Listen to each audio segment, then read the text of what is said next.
Next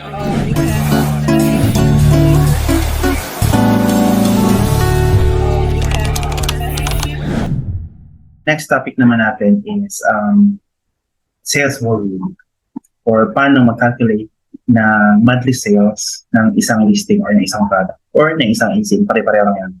Okay. So, paano nga ba? Okay. Actually, nakadepende yan kung paano mag-interpret si client ng monthly sales ng isang product. Iba-iba yung client kung paano sila mag-interpret ng products or ng monthly sales ng product. So, depende yun kung anong tool na ginagamit nila. Okay? So, kung seller amp yung ginagamit nila, ito yung seller amp. So, may mga client na kung seller amp yung ginagamit is at least minimum na is 30 sales per month or 40 or 50 parang ganyan. So, kung same din sa Easy Insight, ito yung sa Easy Insight, 168. Tapos, magkaiba yung sa sales amp. Then, kung reseller naman yung ginagamit ni client, ito, yung ginagamit lang is drops. Yun, 151 drops. Kung sa Kipa naman, is pupunta sila dito sa drops din, 61 per month. Or kung pupunta sila dito sa data, offer, then itong last 30 days sold, or sold 30 days, 59 units. Pero ito yung masabi ko. Lahat ng tool na to is, lahat is estimation. Walang exact number kasi nga, itong mga numbers na to is nakadepende lang sa sales rank ng product. Okay? Kung ano yung current sales rank ng product. So, hindi tayo mag-rely kung anong exact talaga. Yun yung para sa akin kasi iba-iba yung numbers. Okay? So, let's say, meron tayong mga free. Papakita ko sa inyo kung paano gumamit ng free. So, meron tayong Jungle Scout. So, paano gamitin yung Jungle Scout is lagay mo lang yung BSR. Lagay yung BSR. Which is ito. 19. Yan. Tapos kung anong marketplace, US naman tayo. Tapos kung ano yung category. Ito yung category grocery. So, grocery. Then, click estimated sales. So, si Jungle Scout naman is 30. Pero I don't recommend using Jungle Scout kasi masyadong malayo sa pagkuhanan talaga. Para sa akin. Ha? So, na-present ko lang sa inyo para at least, let's say, may nag-hire sa'yo na client, pero need ka mag-work sa kanya for training period like 1 week or 2 weeks. Tapos, in worst case, hindi siya mag-provide ng tool. So, pwede mo itong gamitin. Okay? Pwede mo itong gamitin para i-present sa niya. Dito ako binuha yung numbers. Ito yung ginamit ko na estimated monthly sales para may mag-provide ako ng information. Okay? So, yun yung Jungle Scout. Okay. May mga client din naman, kung mag-analyze sila ng estimated sales is nakadepende kung ilang sellers.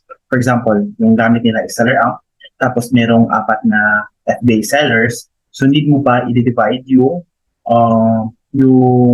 total estimated monthly sales to number of sellers. Like for example, 172 divide, hindi siya 4 kasi isali natin yung sarili natin. So total of 5 sellers including you. So yung mga kuha mo is around 34 sales per month, which is good naman. Tapos, pag ganyan sila mag-calculate, yung gusto nila, at least 10 yung makuha mo sa store. Okay? So, meron din, may mga client din na gusto nila is, yung gagamitin mo lang na competitor is kung ano yung mga magkakaparehong or halos magkaparehong na price. Kasi nga, let's say, gagamitin mo yung price ng 39.49. So, yung i-consider niya lang na competitor is ito, 30, 1, 2, 3, 4, 5. Itong 42 is hindi niya i-consider. Pero let's say, FBA seller lang kasi since FBA seller tayo.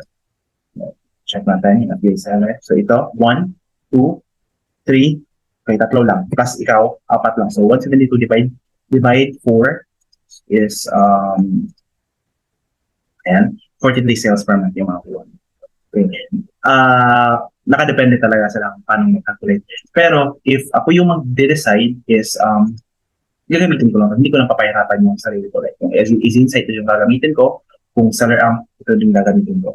Tapos, kung let's say, i-limit ka niya ng 30 sales, at least 30 sales per month, yung product, let's say, nakapagbigay ka ng 25 sales, explain mo lang, consider ko to kasi nga, yung sellers is 4 lang or 3 lang.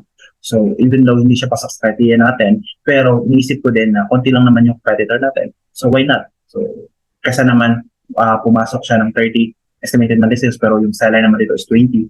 So, mas worse yun kaysa sa sinabit niya. Parang gano'n. So, try pa din natin yung convince yun.